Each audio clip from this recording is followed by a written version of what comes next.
오늘 우리가 함께 어제 첫 시간에 예수님처럼 성령으로 사역하라. 오늘 두 번째 우리가 같이 나눌 말씀은 성령으로 사역을 준비하라. 함께 은혜 나누기를 원합니다.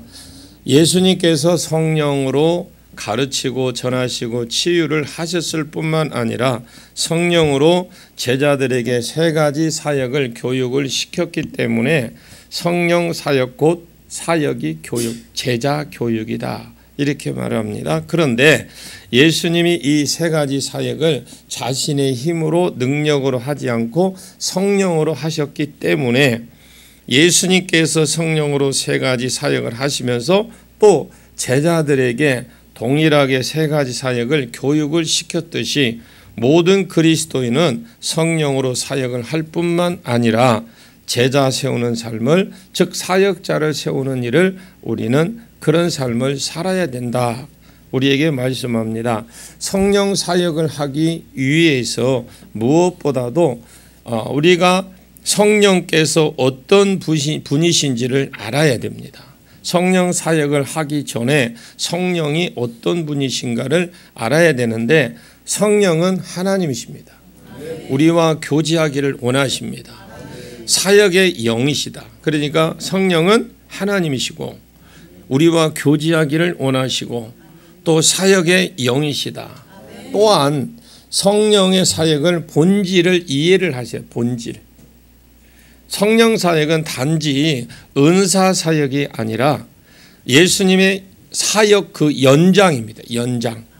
영적 전쟁이고 사역 교육이고 삶의 변화를 일으키는 사역이 바로 성령 사역이죠. 또한 성령과 친밀한 관계를 맺어야 됩니다. 성령 세례, 성령 충만, 성령의 기름 부으심, 성령과의 어떤 친밀성을 유지하는 방법이 최고의 방법이다. 고단에 따라 성령 받는 시기를 다르게 주장을 하겠지만 모든 그리스도인들은 성령을 충만을 받아야 한다는 데에는 여기에 의제의가 없어요. 모든 그리스도인은 예수님처럼 성령 충만을 받아서 성령으로 사역을 해야 됩니다. 아까 우리가 처음에 읽었던 누가복음 1장 35절과 누가복음 8장 11절 말씀쯤에 그게 기독교의 역사를 우리가 쭉 한번 돌이켜보면은 성령에 대한 많은 오해들이 있습니다. 한국 교회 여기에 예외가 아니죠. 성령 그 사역에 대해서 성령님에 대해서 오해가 참 많아요. 그 한국 교회도 빼놓으라 할 수는 없어요. 성령에 대해서 오해가 많은 문제점을 낳았고 성령 사역을 부정적으로 생각하게 만들었습니다. 왜 성령 사역에 대한 오해가 있었느냐? 그것은 성령이 영이시기 때문에, 즉 육안으로 볼 수는 없습니다. 각자 다르게 성령님을 경험을 하잖아요. 어떤 사람은 살짝 그냥 따뜻한 느낌을, 어떤 사람은 강하게 느끼고, 어떤 사람은 뭐 그 손가락에 움직이는 거 떨림으로, 그런 것으로 각자 경험이 달라요. 그러나 성령을 정확하게 아셔야 돼. 왜냐하면 성령을 온전히 알지 못하면 균형 잡힌 신앙생활이 어렵습니다. 풍성한 사역의 열매를 맺을 수 없기 때문에 성령에 대해서 정확하게 알아야 되고, 우리는 성경을 통해서 성령께서 어떤 분이시고 그분께서 하시는 사역이 무엇인지를 성경을 통해서 알 수 있다는 거죠. 다른 걸 통해서 하는 게 아니라 성경을 통해서 하는 겁니다. 성령께서는 처음부터 성부와 성자 함께 계셔서 이 성부의 창조, 사역과 예정 섭리 사역을 똑같이 동참을 하신 거예요. 예수 그리스도의 성육신과 구원 사역도 동참을 하셨고, 그래서 성령께서 성부와 성자에게 종속이 되어 있다든지 능력면에서 성부와 성자보다 열등하다든지 시간적으로 성부와 성자보다 늦게 존재한다, 이런 식으로 성령을 이해를 하시면 안 됩니다. 기독교 이단인 그 여호와 증인이 삼위일체론을 부정하는 것은 성자와 성령을 성부보다 열등하신 분으로 생각하기 때문에 그런 겁니다. 성령은 하나님께서 갖고 계신 속성, 그 속성을 성령께서도 똑같이 가지고 계심을 통해서 우리가 알 수가 있죠. 그래서 성령은 못하실 일이 전혀 없으신 전능하신 하나님이다. 그래서 오늘가 아까 읽었던 누가복음 1장 35절에 이 성령이 임하시면 지극히 높으신 이의 능력을 덮는다 그러고 그랬어요. 한 번 더 말씀드릴게요. 이 부분이 읽는데 어때 그냥 묻어서 넘어갈 수 있는데 성령께서 임하시면 지극히 높으신 이의 능력이 덮는다. 그래서 바울이 말하기는 로마서 8장 11절 말씀에 그리스도 안에 있는 성령은 죽은 몸도 다시 살리신다 그랬어요. 성령님은요 못하시는 것이 하나님도 없는 전능하신 하나님이니까 성령이 알지 못하시는 것이 하나님도 없는 전지하신 하나님인데 그래서 고린도전서 2장 10절 말씀에 성령은 영원하신 하나님이시다. 히브리서 9장 14절 말씀도 그 성령은 하나님 편지하시는 분이다. 그래서 성령은 시간과 공간을 초월해 어느 곳이든지 계신다라고 시편 139편 7절에 이렇게 고백을 합니다. 성령은 인격적인 분이셔요. 성령하면 사람마다 차이는 좀 있겠지만 의외로 능력을 떠올리는 사람들이 많아요. 성령하면 각자 체험은 다르잖아요. 그런데 성령 그러면 능력만 떠올리는 분들이 있어요. 그래서 과거에 성령의 충만을 받은 것을 마치 엄청난 어마어마한 능력을 받은 것처럼 착각하는 경우들이 많이 있습니다. 성령은 지, 정, 의를 갖고 계신 인격적인 분이심을 믿으십시오.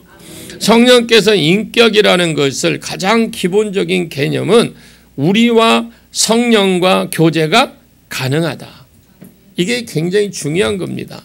자, 성령께서 인격적이라는 것을 우리가 알고 인정할 수 있는 기본적인 개념은 그 성령과 우리가 교제하고 그 교제가 가능하다라는 겁니다. 사람과 사람 사이 관계에서 일어나는 일들이 성령님과 사람과 관계 속에서 똑같이 일어날 수 있다라는 거예요. 예를 들어서 누군가 말을 하면 우리가 그 소리를 듣죠. 그걸 듣듯이 성령께서 우리에게 말씀하시는 소리를 들을 수 있다라는 거죠. 제가 여러분들에게 설교를 하다 여러분들이 누가 아멘할지 모르지만 여기저기서 아멘하면 똑같이 말을 들리잖아요. 들리는 것처럼 성경은 그럽니다. 귀 있는 자는 성령이 교회들에게 하시는 말씀을 들을지어다. 요한계시록 2장 29절의 말씀처럼 또한 부모가 자식을 선배가 후배를 인도하듯이 성령도 우리를 인도하신다라는 거죠. 자, 요한복음 16장 13절 말씀에 또한 우리가 어려움에 처한 사람을 도울 수 있듯이 성령께서도 우리 어려운 일을 당할 때에 도와주십니다. 로마서 8장 26절 말씀에도 또 성령께서 우리가 하려고 하는 일을 막으실 때가 있어요.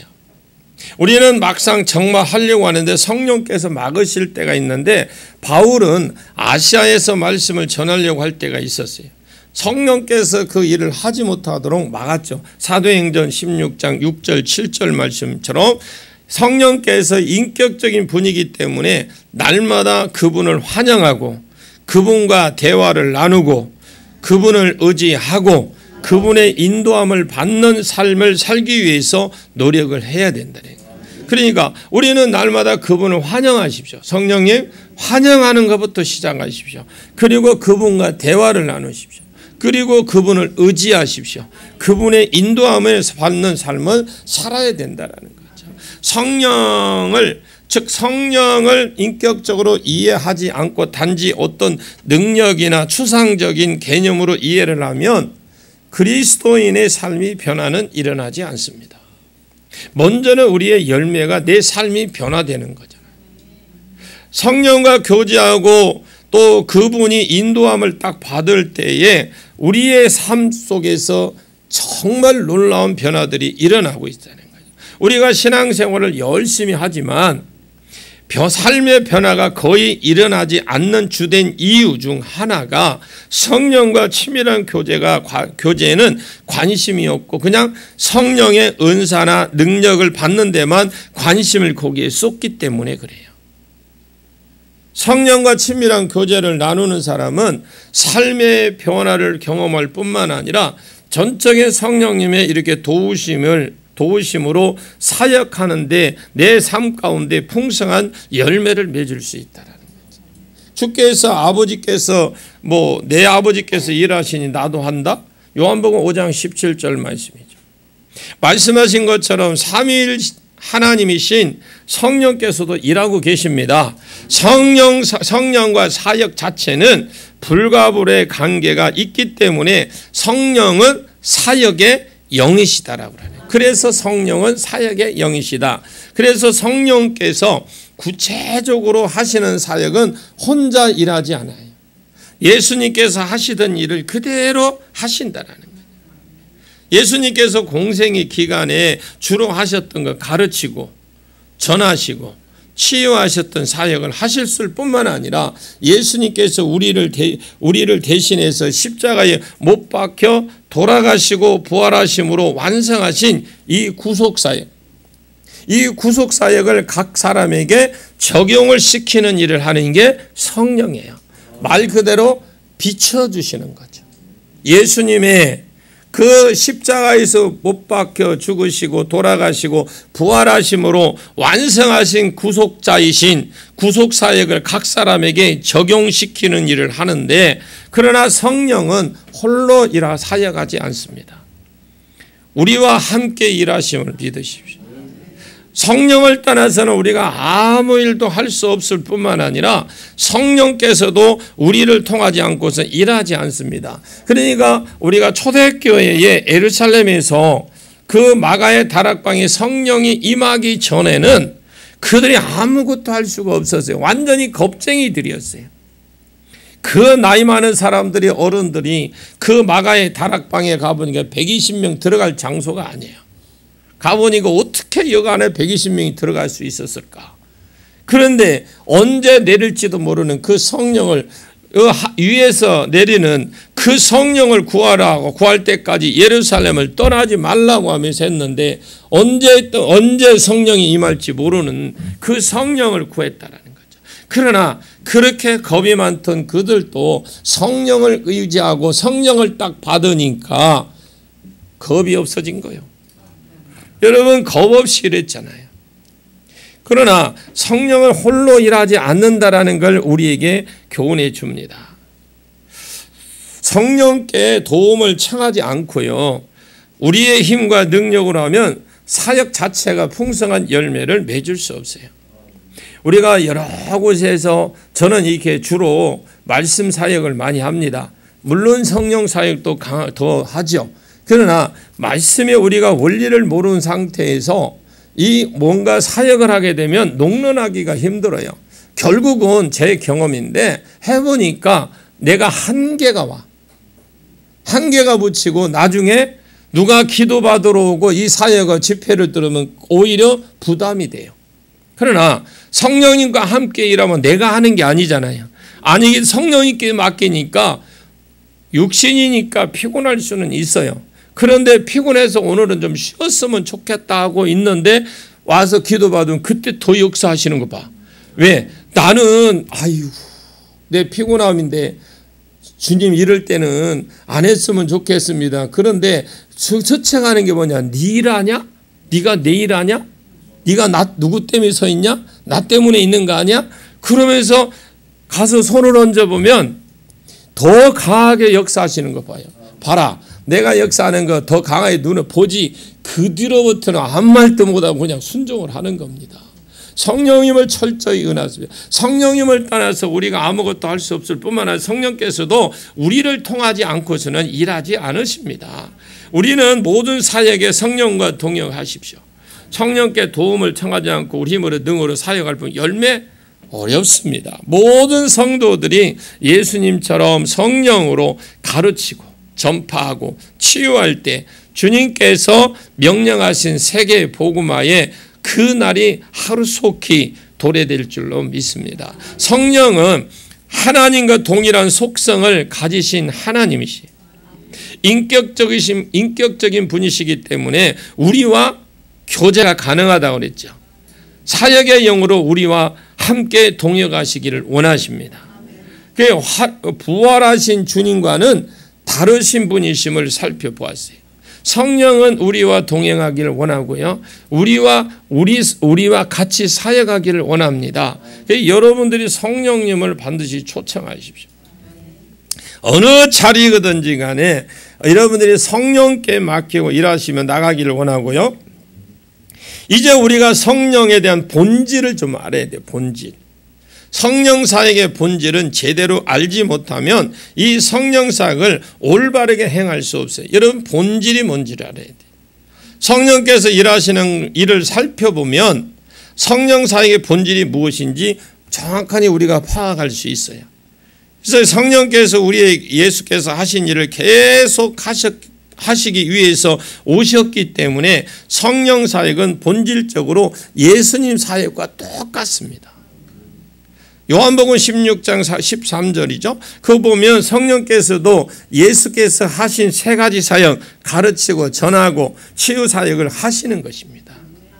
성령 사역의 가르치는 요한복음 14장 26절에 보니, 그리고요, 참고적으로 고린도전서 2장 13절 말씀인가? 그거 보면 이 말씀하셔도 성령께서 가르치는 사역을 해요. 근데 거기에 보면 성령 사역, 전파 사역인데 요한복음 15장 26절과 사도행전 1장 8절 말씀에 한번 사도행전 1장 8절 말씀에 한번 보면은 성령이 너에게 임하시면 너희가 권능을 받고 예루살렘과 온 유대와 사마리아 땅끝까지 이르러 내 증인이 되리라 그랬어요. 되리라 하시니라 그랬거든요. 성령께서 복음 전파 사역을 하십니다.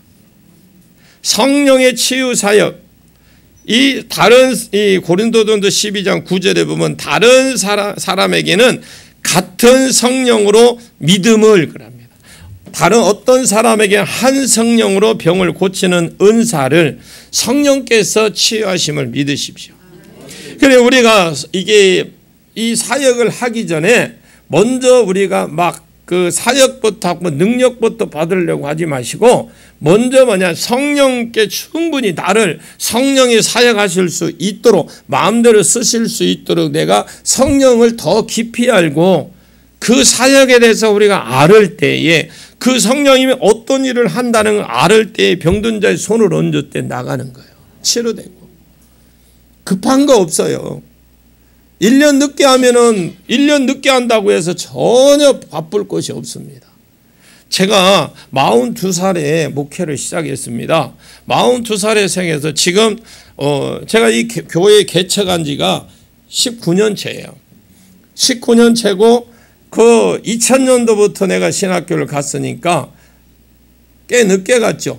2000년도 상당히 벌써 2000년도니까 벌써 몇 년 됐습니까? 벌써 25년 정도 됐지요. 꽤나 됐네요. 저도 적은 날짜는 아니네. 근데 어제 같아. 얼마나 바쁘게 왔는지 정신없이 왔어요. 힘들 때는 힘들어서 정신없었고요. 또 이 사역에 접어들어 제대로 하려고 이거 배운다고 또 정신없었고요. 또 구속사 사역을 또 구속사 작업을 하니까 거기에 또 정신없이 지금 보내고 있고 그러다 보니까 거의 20년이 넘은 세월이 지나간 거죠. 늦게 한 만큼 또 마음도 바빴고 그런데 제가 성경을 보면서 깨달은 게 뭐냐? 그건 뭐냐? 내가 하나님의 계획이 뭔지를 알아야 되겠구나.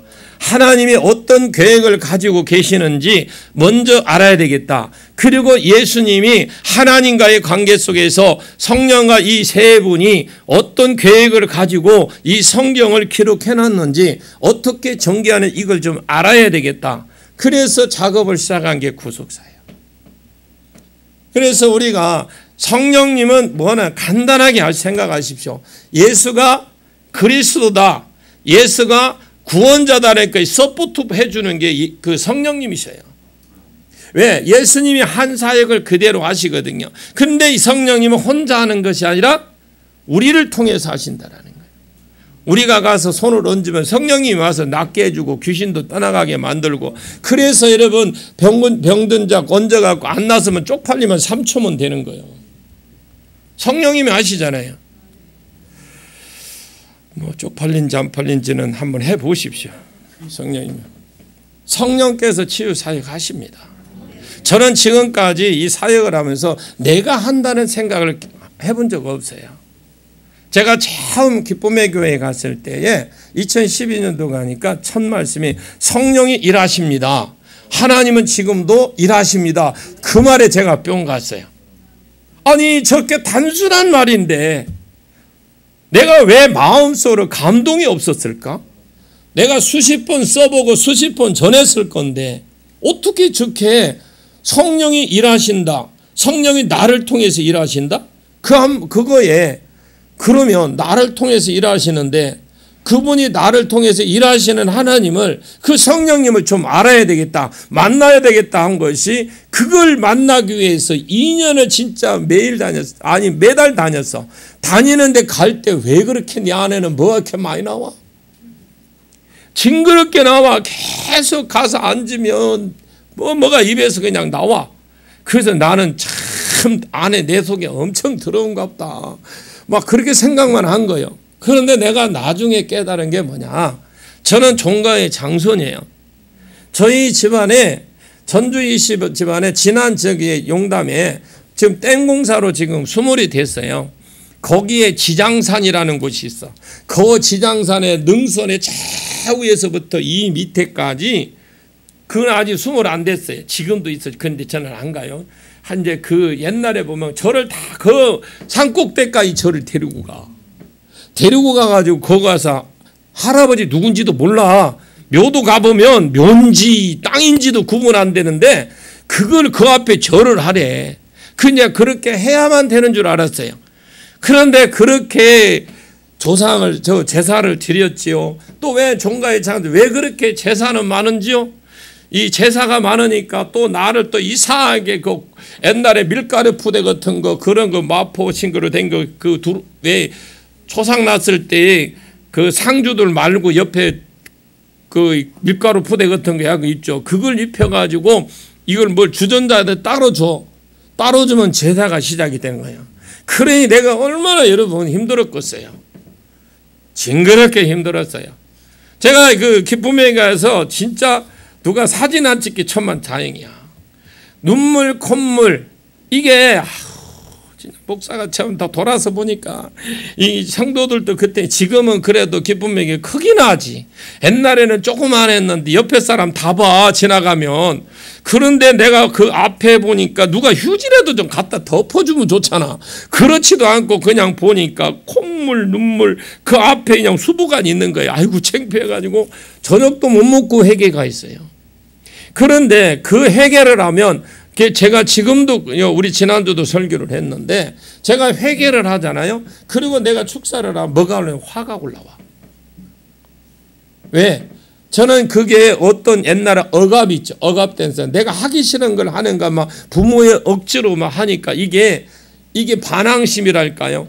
그렇다고 옛날에는 무조건 부모님에게는 어떻게 순종했잖아요. 싫든 좋든 무조건 해야 되잖아요. 해야 되는 거 말고, 그래 안 하면 후레자식이야. 후레자식이 뭔 줄 압니까? 저도 아직까지는 안 파봤습니다. 근데 후레자식이요. 하여튼 그게 안 좋은 거래요. 성령 사역은 예수님의, 따라합니다. 성령 사역은 예수님 사역의 연장인 거다. 연장입니다. 연장. 예수님께 초점을 맞추지 않는 성령 사역은 잘못된 겁니다. 예수님께서 마귀를 대적하시고 귀신을 쫓아내신 것 같이 성령께서도 악한 영들을 대적하시고 쫓아냈어요. 예수님께 마귀와 영적 전쟁을 하였듯이 성령께서도 마귀와 영적 전쟁을 했습니다. 신앙생활은 근본적으로 마귀와의 영적 전쟁입니다. 전쟁 용어를 썼어요. 여러분, 전쟁이 뭐예요? 전쟁 지면 죽든지 망하든지 아니면 중경상을 입든지 중상을 입든지 해야 돼요. 전쟁은. 그렇듯이 성령께서 마귀와 영적 전쟁을 한 거죠. 신앙생활 근본적으로 마귀와 영적 전쟁입니다. 왜냐하면 마귀의 종노릇하던 자들이 하나님의 자녀가 되기 위해서 마귀가 다시 우리를 자기 자신의 종으로 삼기 위해서 호시탐탐 공격하기 때문에 그렇습니다. 베드로전서 5장 8절 말씀처럼 에베소서 한번 볼까요? 6장 12절을 봅니다. 예, 같이 한번 읽어볼까요? 시작. 우리의 씨름은 혈과 육을 상대하는 것이 아니요 통치자들과 권세들과 이 어둠의 세상 주관자들과 하늘에 있는 악의 영들을 상대함이라. 아멘. 마귀에게요 종노릇하던 자들을 건져내서, 그러니까 쉽게 생각하면 우리가 예수 믿기 전에 우리 안에 뭐가 있었어요? 누가 지배를 했습니까? 마귀가 우리를 지배를 했어요. 그런데 이 지배하는 자들을, 그 마귀에게 지배하던 자들을 건져내서 그들을 그리스도의 제자가 되게 하는 일에 성공할 수 없기 때문에 마귀는 반드시 그러니까 성령 충만해야만 됩니다.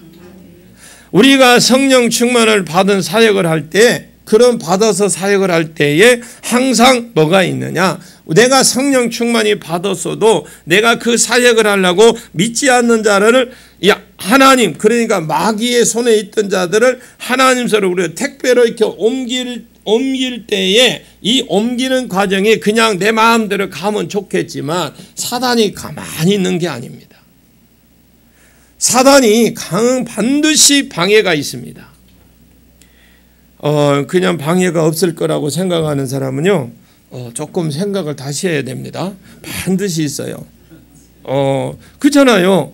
아니, 내가 지배하던 내 새끼를 다른 사람 뺏어가는데 가만히 있어? 예수님께서 귀신을 쫓아내신 것은요, 귀신의 왕 바알세불에 힘입어도 쫓아낸 것이라고 비난하자 예수님께 스스로 분쟁하는 나라마다 황폐해지고 스스로 분쟁하는 동네마다 집집마다 서지 못한다고 말씀을 하시면서 자신이 귀신을 쫓아낸 것은 귀신의 힘을 빌려서 된 것이 아니라 성령의 능력으로 된 것이라고 말씀했죠. 그게 마태복음 12장 28절이에요. 제가 어제 말씀드렸죠. 여러분들이 어제 저녁에 뭐라고 그랬어요? 바알세불이 신이 뭐라고요? 똥파리 신이요. 어떻게 이 똥파리가 신이 됐는지는 저는 모르겠어요. 이 파리가 바알세불이 파리. 혹시 파리 모르시는 분 있나요? 똥파리, 그것도 난 똥파리라고 그래. 성령 사역의 본질은 마귀와의 영적 전쟁이다. 근데 우리는 성령 사역하면 단순하게 그곳에 가서 뭐 능력도 있어 없어. 왜 사람이 판단하는 영적 사역을 사람이 왜 판단해요? 어디 가면 능력 있고 어디 가면 절대 여러분 입 밖에도 그런 소리 내지 마세요. 성령께서 하시는 일을 우리가 판단하고 여기가 세네 저기가 세네 한 성령을 어떻게 그렇게 판단을 합니까? 그게 교만이라고 그래요. 아니 성령이 거기서는 부드럽게 나타날 수도 있고, 아멘 좀 하고 갑시다. 뭐 원활한 진행을 위해서 그잖아요. 성령이 부드럽게 나타날 수 있어요. 여러분 보 안 날 수도 있어요. 그런데 치료되고 다 나가. 그런데 막 발작을 일으키고 난리를 지켜야 그 집회는 잘 능력 있는 집회래. 착각하지 마십시오. 성령을 그런 식으로 판단해서는 안 돼요. 제가 그걸 회개 엄청 했어요. 저도 그렇게 생각을 했어. 어떻게 집회를 하면 막 성령 악한 영이 막 드러나서 뭔가 보여줘야만 되는 줄 알고 그렇게 하려고 내 힘으로 얼마나 애를 쓴 줄 아세요? 제가 좋은 말을 애를 쓴 거예요. 뭐라고 그래요?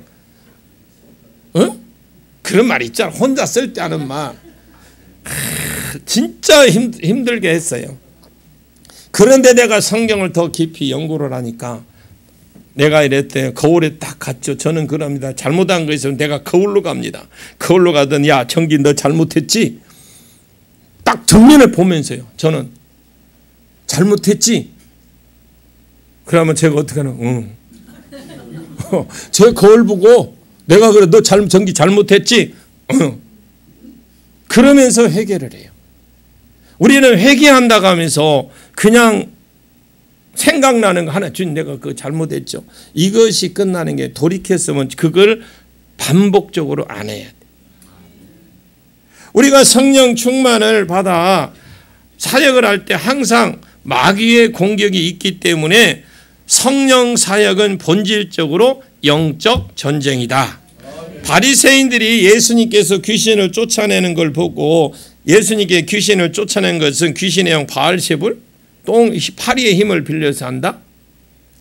우리 예수님이 정확하니 마태복음 12장 28절에 야 그게 아니야. 나는 성령의 능력으로 힘입어서 귀신을 쫓아낸 것이다. 성령 사역은 본질적으로 보다 마귀와의 영적 전쟁이다. 대부분요 우리 그리스도인들이 성령 사역을 온전히 감당하지 못하는 이유 중에 하나가 뭐냐? 성령 사역은 본질적으로 눈에 보이지 않는 마귀와 영적 전쟁으로 인식하지 못해요. 그동안 성령 사역과 제자 교육은 별개 것으로 이해를 했잖아요. 여러분 성령 사역하면 이 동네, 제자 교육, 제자 사역하면 이쪽 동네 이렇게 다 이렇게 생각을 했어요. 성령 사역을 하는 사람들은 제자 교육하는 그 교회를 무시하는 경향이 있었고 제자 교육하는 사람들은 성령 사역을 기피하는 경향이 있었어요. 또 목사님들이 그렇게 만들어 놨어요. 조금만 더 목사님들이 조금만 성경을 조금만 더 깊이 연구를 했더라면 이렇게 안 갈라놨어. 절대 그럴 일 없어. 목사님들이 조금만 자기가 배운 거 신학에 배운 게 다고 성경을 마음에 보이지도 않고 신앙에서 배운 거를 딱 가지고 갈라놓은 거예요. 성령 사역과 제자 교육 본질적으로 동일한 것으로 이해를 해야 됩니다. 동일한 거예요. 예수님께서 제자들에게 모든 민족을 뭐라? 제자를 골라서 삼으라? 아니잖아요. 제자를 삼으라고 명령을 했거든요. 근데 그 제자 교육을 성령의 능력으로 하라고 했어요. 제자 교육도 성령의 그룹으로 성령 사역도 성령으로 하라고 그랬어요. 우리는 예수님께서 명령하신 대로 제자 교육을 성령으로 해야만 됩니다. 우리가 제자 교육을 성령 사역으로 이해할 때에 제자 교육을 성령 능력으로 하게 되는 것이다라는 거죠. 여러분 성경만 가르치지 나머지는 없어요. 제가 어제도 말씀드렸지만 제 한국교회, 셀교회, 가정교회가 그런 거예요. 셀교회도 원래 전인치유예요. 거기에 치유, 죽기 다 있습니다. 예언 다 있어요. 근데 없잖아 셀에. 어디까지 가 있느냐 그랬어 어제. 방언까지만 갔어요. 그것도 방언 정도 가다 그냥 쓱 사라져버리죠. 셀교회 한번 보십시오. 그리고 가정교회도 마찬가지예요. 가정교회는 어디까지 갔냐? 성령 기름 부으심까지는 갔어. 근데 기름 부으심 한 30분 있으면 온다고 가만히 있어버려. 근데 이렇게 하면 안 올 어디가 있어. 성령님 막 부어주기를 원하시는데 지금 안달이 났는데 다 부어주지. 거기에서 부어준 것까지 하고 딱 끝나요. 가정교회 그렇습니다. 그러니까 뭘로 바꿔놨느냐? 섬겨라. 주라고 섬겨라. 그래 주일면 뭐 매주 그 모일 때마다 밥에 먹이고 고기 사 먹이고 삼겹살 누가 아멘이라고 누구요? 한 1년만 해봐. 지쳐. 우리 전도사님이 지쳐가 그 가정교육을 하면 고개를 흔들어. 그러나 이해를 못해서 그래요. 그게 아니라 가정교회는요 우리가 사도, 선지자, 복음자, 목자, 교사 이 사도를 만드는 게 아니고요. 사도적인 그런 마인드가 있는 사람이 있잖아요. 선교사나 이런 분들이 바울 같은 사람이 있잖아요. 그런 분들이 어떤 큰 그림을 그릴 수 있는 어떻게 하면 이 우리 가정교회가 더 계속 성장해서 분리할 수 있을까? 이런 리더십이 있는 분 그런 분은 목자로 세우고 그리고 그 뒤에 뭐예요? 선지자, 예언자를 세우란 말이에요. 그리고 그 뒤에 전도자 그리고 치유 죽기자 교사, 가르침을 있는 자, 이 5사람만 있으면요. 여러분, 가정교회 수백 개 만들어. 그게 없어요. 가정교회 무조건 섬기라는 거예요. 예, 섬기는 건 기본이에요. 잘 대접하고 섬기는 건 기본, 이건 기본으로 깔아놔야 돼. 그런데 막상 이 가정교회에서 들어오면 뭐만 합니까? 자기들끼리만 예배드려. 그러다가 나중에 지쳐. 만약 그냥 왔는데 가르치지도 안 하고 그 삶 공부라는 게 있어. 그거는 기본인 거예요. 기본. 여러분 그 사람의 영적인 상태를 보고 기도해서 악한 거 빼주고 악한 거 빼주고 그리고 그 뭐 아픈 사람 치료해주고 예언도 해주고 그래서 그들을 또 예언도 해주고 또 가르쳐야 되잖아. 이 가르치는 걸로 해서 교회가 자꾸 가정교회가 커가야 되는데 그걸 없어요. 거기서 섬기는 걸로 끝나.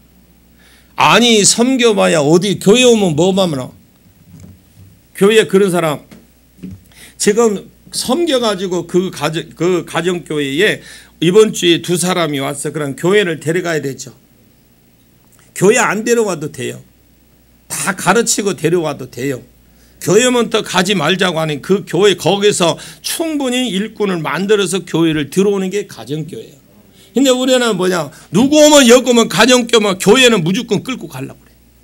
그런 실패를 하는 거예요. 거기에서 아픈 거 치료해주고 거기에 영적인 거 해결해주고 예언도 해주고 말씀도 가르치고 해서 교회를 들어오면 뭐까지 오냐 다 와. 영, 혼, 육 다 따라와. 만약에 그렇지 않으면 영과 육만 와. 육하고 혼만 와.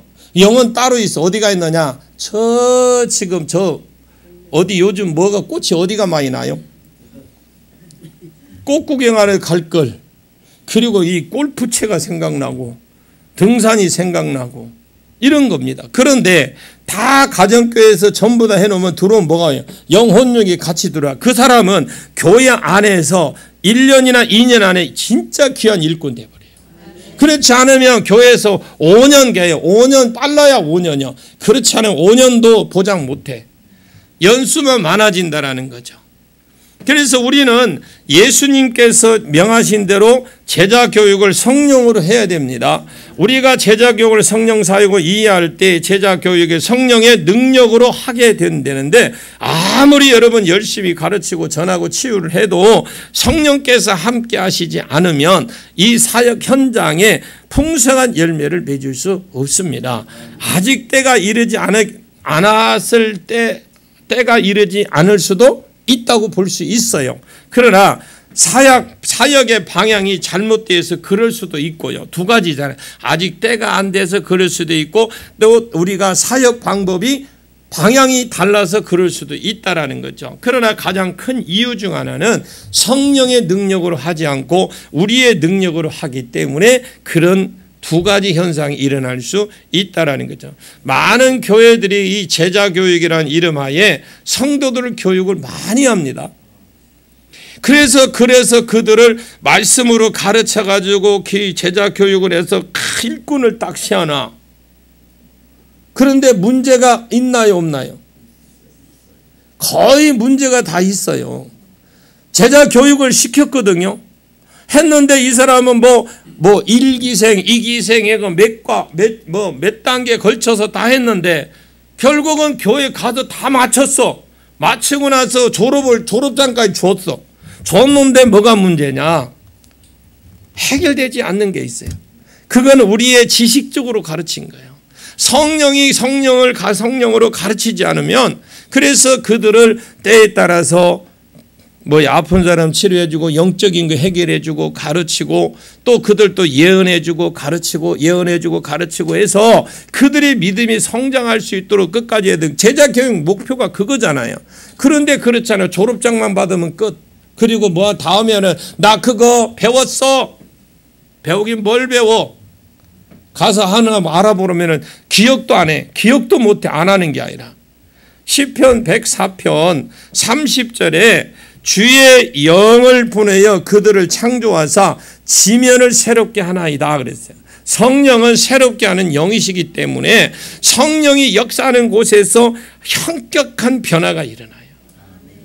그래서 성령의 사역하는 그 자리에 다한 역사가 일어나는 그런 일들이 그래서 일어나는 거죠. 우리가 예수님을 믿어서 마귀의 자녀에서 하나님의 딱 자녀가 된 것도 요한복음 8장 44절에서 그 말씀한 것처럼, 또 요한복음 1장 12절 말씀처럼 육으로 났던 자가 영으로 거듭나는 것도, 그것도 요한복음 3장 16절처럼 모두 성령의 역사이기 때문에 그래요. 자, 디도서 3장 5절 봅니다. 같이 읽어볼까요? 시작. 아니하고 오직 그의 긍휼하심을 따라 중생의 씻음과 성령의 새롭게 하심을 하셨나니. 아멘. 그래서 성령은, 기독교 역사는 성령으로 말미암아 새로운 인생을 살아간 사람들의 이야기로 온통 성경은 딱 가득 차 있습니다. 성령께서 간섭하실 때에 우리의 삶에 어떤 변화가 일어나는지 말씀하고 있는데, 갈라디아서 5장 16절 24절에 보면 성령님께서는 성도의 삶을 새롭게 하신다라고 그랬어요.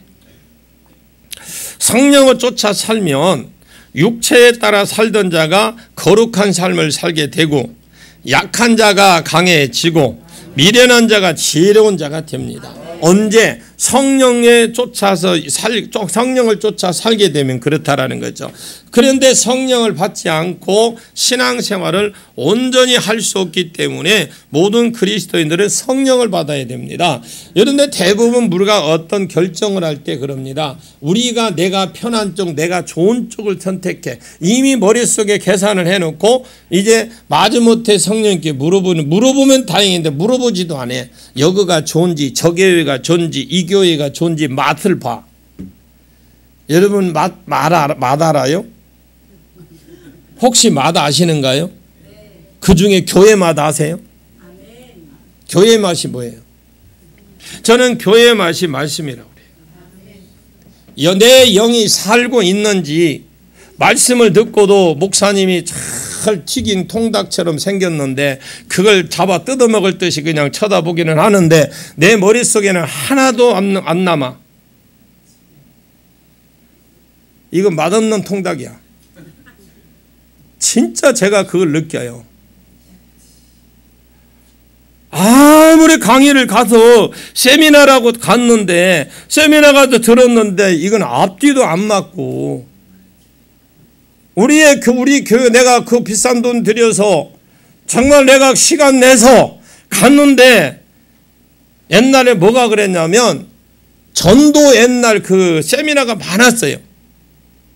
전도세요. 그런데 가보면 어느 정도 그 강사가 교회 크기에 따라 다 틀려.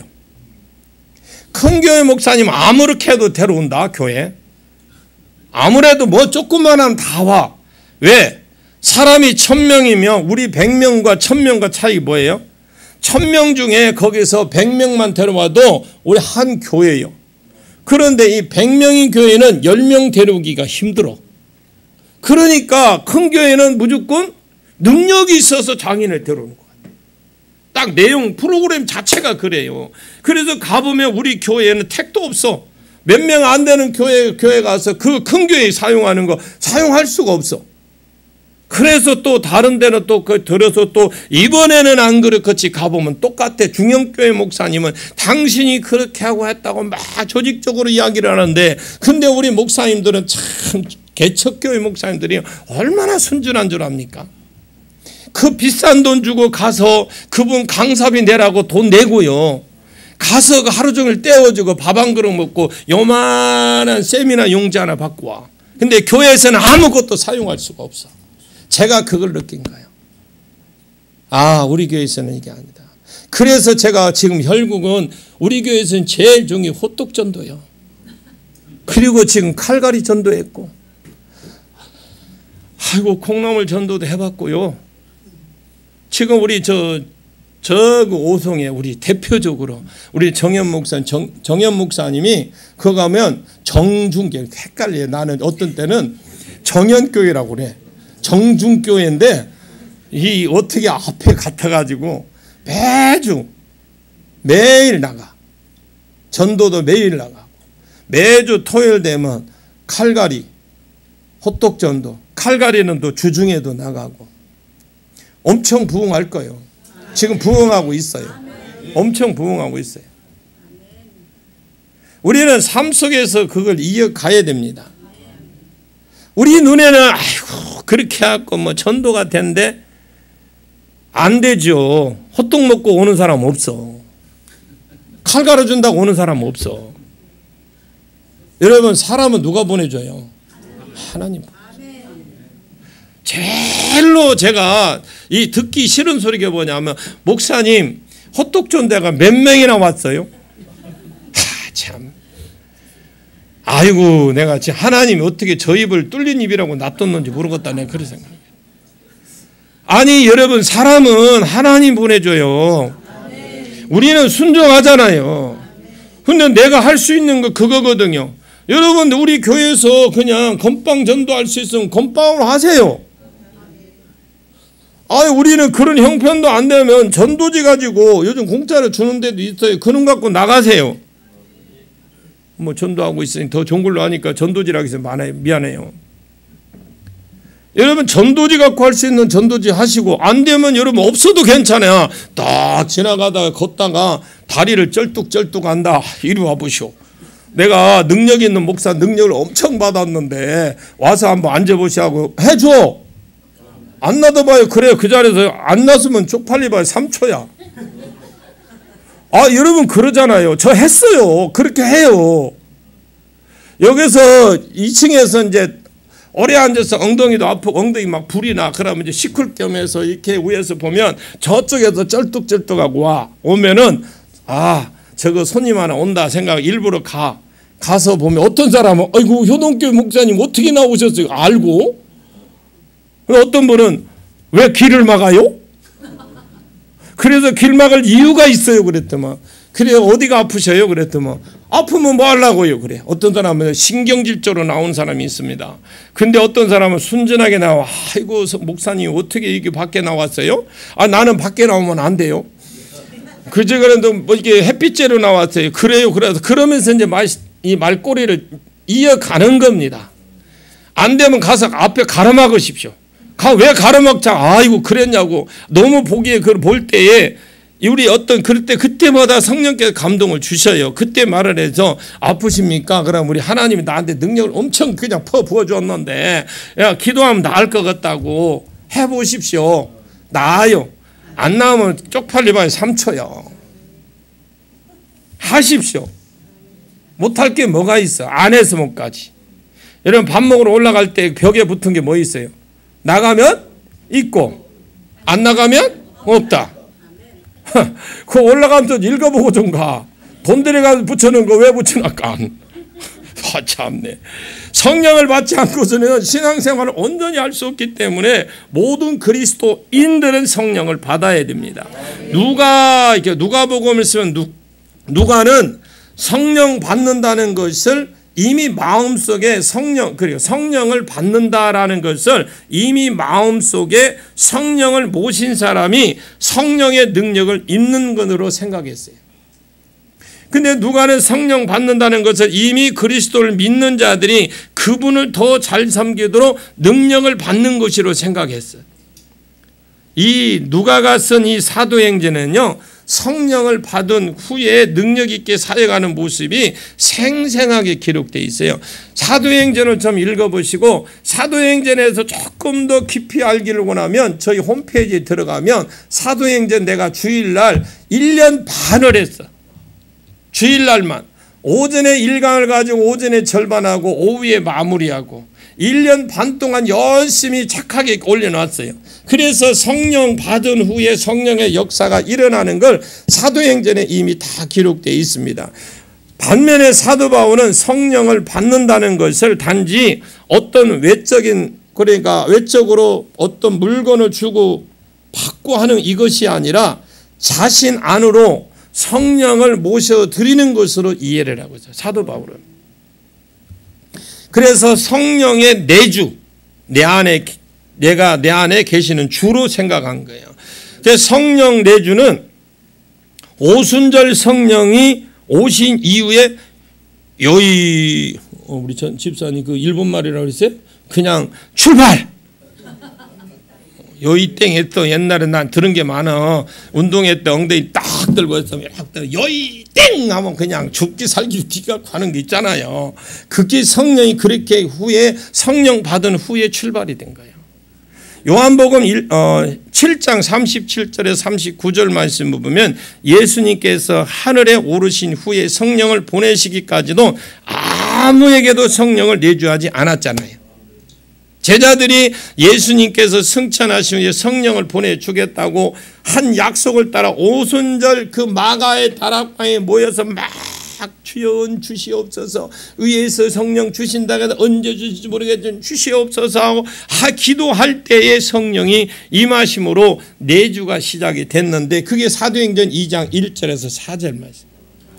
자, 그러면 예수님의 공생의 기간 동안 예수님을 따랐던 12 제자나 많은 무리들 가운데에 성령 받은 자가 없었습니다. 예수님 따를 때는 베드로가 가이사라 빌립보에서 예수님을 마태복음 16장 16절에 보니까 시몬 베드로가 대답하여 주는 그리스도시여 살아계신 하나님의 아들이시니다 라고 이렇게 고백한 것도 그냥 성령에 감동한 것이지 성령이 자기 속 안에 내주로 말미암아 그렇게 고백한 것이 아닙니다. 뭐 했다고요? 성령이 감동해 준 거예요. 자, 이게 우리가 사역 차이가 사역이 나타나고 안 나타나고 차이, 여기 차이예요. 성령이 내게 감동 주시는 건 얼마든지 감동받을 수 있어. 그러나 그렇게 말을 할 수 있어요. 그렇지만 성령이 내 안에 내주하는 건 달라요. 그래 성령이 내주하는 거 다르는데 그러므로 오순절에 성령이 딱 임하신 후로 성령님은 모든 그리스도 안에 계십니다. 한번 찾아볼까요? 여러분들 빨리 찾는 분 찾아봐. 고린도전서 3장 16절. 한번 누가 빨리 찾아서 한번 잽싸게 읽어봐요. 크게 읽어봐. 하나만, 한 사람만. 시작.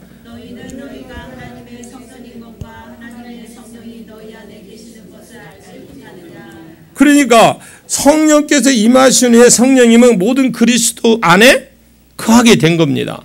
예수님을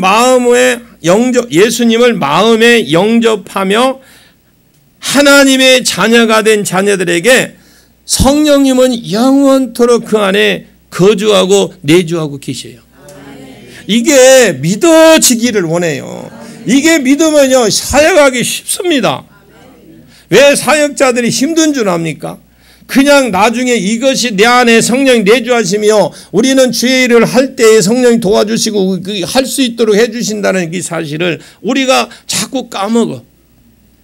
요한복음 14장 16절 말씀에 내가 아버지께 구하겠으니 그가 또 다른 보혜사를 너희에게 주사 영원토록 너희와 함께 있게 한다. 아멘 하십시오. 이 말을 한번 정그러면 한번 찾아보세요. 요한복음 14장 16절을 찾아보세요. 그리고 자기 성경 우리 그 교회 비치용 말고 자기 거 같으면 거기다 찌 끊어. 여러분 비치용은 절대 안 돼요. 그래서 자기 성경을 가지고 다니는 거요. 급할 때 거기다 찌 꺼도 누가 뭘 할 사람 없잖아. 자, 찾아서만 읽어보세요. 시작.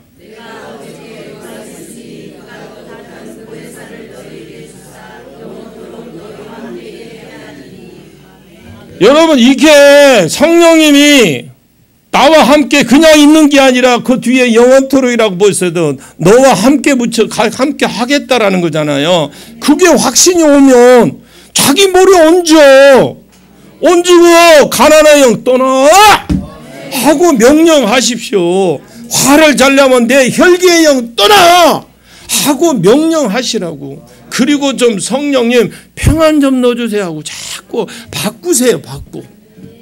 거질적으로 그냥 나는 원래 기질이 그렇다. 기질 그런 사람은 없어. 마귀가 심어놓은 거야 그건. 우리가 거듭나는 순간부터 성령 충만을 받았다 할지라도 세상에 사는 동안 자신도 모르게 사이에 성령을 소멸할 수 있다 없다? 있어요. 성경은요 성령을 소멸치 말며, 그게 어디 나온 말이에요? 데살로니가 5장 19절 말이에요. 성령을 소멸치 말며 그랬어요. 성령을 충만히 유지하기 위해서 노력하면 안 된다. 그러니까 노력을 해라 이 말이거든요. 성령 충만을 유지할 수 있을까요? 내가 혼자 질문을 해봤어요. 이정기, 너 성령 충만을 유지할 수 있냐? 물어봤어, 내 자신에. 여러분, 성령 충만 죄와 싸움에서 이기도록 기도를 해야 돼요. 그것밖에 없어요. 육신으로 살아가는 동안 죄에서부터 자유로운 사람도 하나도 없습니다. 누구나 목숨이 다하는 그날까지 죄와 싸우지 않으면 안 됩니다.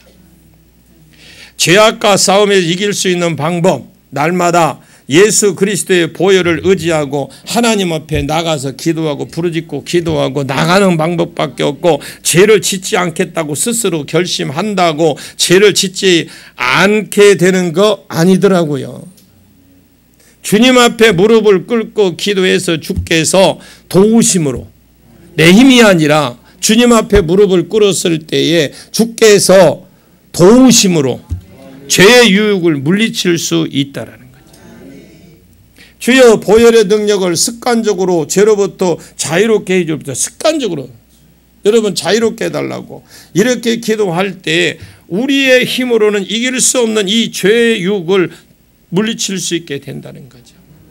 자, 한번 봅시다. 시편 19편 12절부터 13절까지 봅니다. 같이 읽습니다. 시작. 자기 허물을 능히 깨달을 자 누구리요? 나는 숨은 내가 보이질 않아. 여기 있어.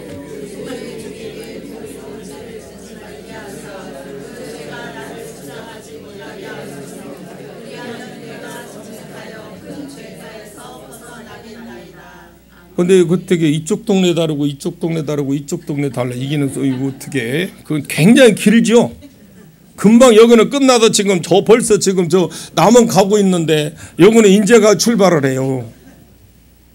지금 저 말씀을 여러분 기억해 놓으십시오. 왜냐하면 죄와 싸움을 선포했습니다. 우리도 자신 안에 어떤 죄를 숨어 있지 우리 안에 숨어 있지 못하도록 뭐 해야 된다? 싸워야 돼요. 나 자신에 숨어 있는 죄와 싸워서 이겨야 됩니다. 탕자가 집으로 돌아가기로 결단하고 일어나 집으로 갈 때 그럽니다. 일어나 집으로 갈 때, 그때 그 뒤에 딱 나온 게 아버지가 달려나와 그를 안아준 것처럼 우리가 죄를 끊고자 결단을 하고 죄를 버릴 때 하나님 아버지께서 달려나와서 안아주고 죄의 사슬로부터 자유하게 해주십니다. 자, 여러분, 이게 우리가 우리 힘으로 되는 게 아니야. 우리가 싸울 수 있어요. 우리가 했는데 주님이 아버지가 안 도와주시면 못해. 그리고 혹 싸워서 이겨야 할 죄가 있음에도 불구하고 결단을 내리지 못하고 미루고 죄악으로 이러한 쾌락을 즐기고 있다면 성령의 충만함을 누리지 못하게 하는 최대의 적인 죄로부터 돌이키는 거예요. 돌아서는 겁니다. 혹 죄와 싸움에서 넘어졌다면 속히 우리는 입으로 자백하십시오. 하는 성령님은 거룩하시기 때문에 죄를 싫어하십니다. 그리스도인들에게 모든 죄를 해결을 받을 수 있는 길이 있어요. 그것은 자백이라고 그래요. 자백. 작은 죄일지라도 고백하고 결단을 하십시오. 요한일서 1장 9절 시작. 만일 우리가 우리 죄를 자백하면 그는 미쁘시고 의로우사 우리 죄를 사하며 우리를 모든 불의에서 할렐루야. 지금 우리 주님이 그렇게 말씀하시는데 이 마음으로 구하십시오. 마음.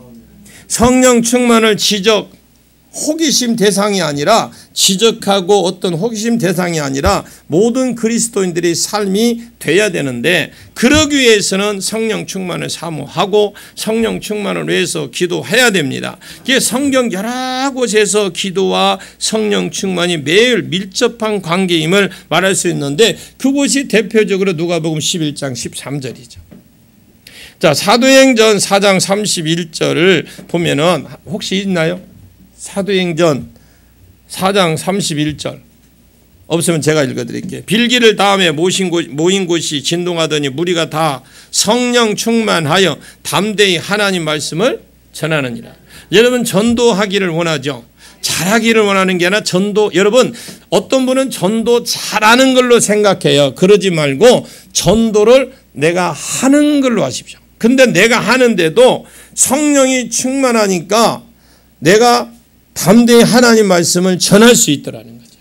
복음 전하십시오. 성령 충만하면 됩니다. 그러나 기도한다고 없었던 성령이 어느 날 갑자기 나타나는 거 아닙니다. 이미 우리 안에 들어와 계신 성령께서 우리가 기도할 때에 우리의 마음, 생각 온전히 지배하게 되는 거예요. 기도할 때에 이미 안에 와 계셔요. 계시는데 우리가 기도할 때 우리의 마음, 생각을 온전히 지배를 한다 이 말입니다. 단지 성령 충만을 위해서 기도만 하면 성령 충만 받아 그 상태를 지속적으로 유지할 수 있다고 생각하면 안 돼요. 내가 기도만 많이 하면 성령 충만 유지할 수 있다 이러면 안 돼. 늘 성령님을 사모하는 마음으로 기도할 때 성령께서 우리 마음과 생각을 지배하고 성령 충만한 삶을 유지할 수 있도록 해 주는 것입니다. 기도할 때, 쭉 기도할 때 날마다 자신을 죽여야 돼.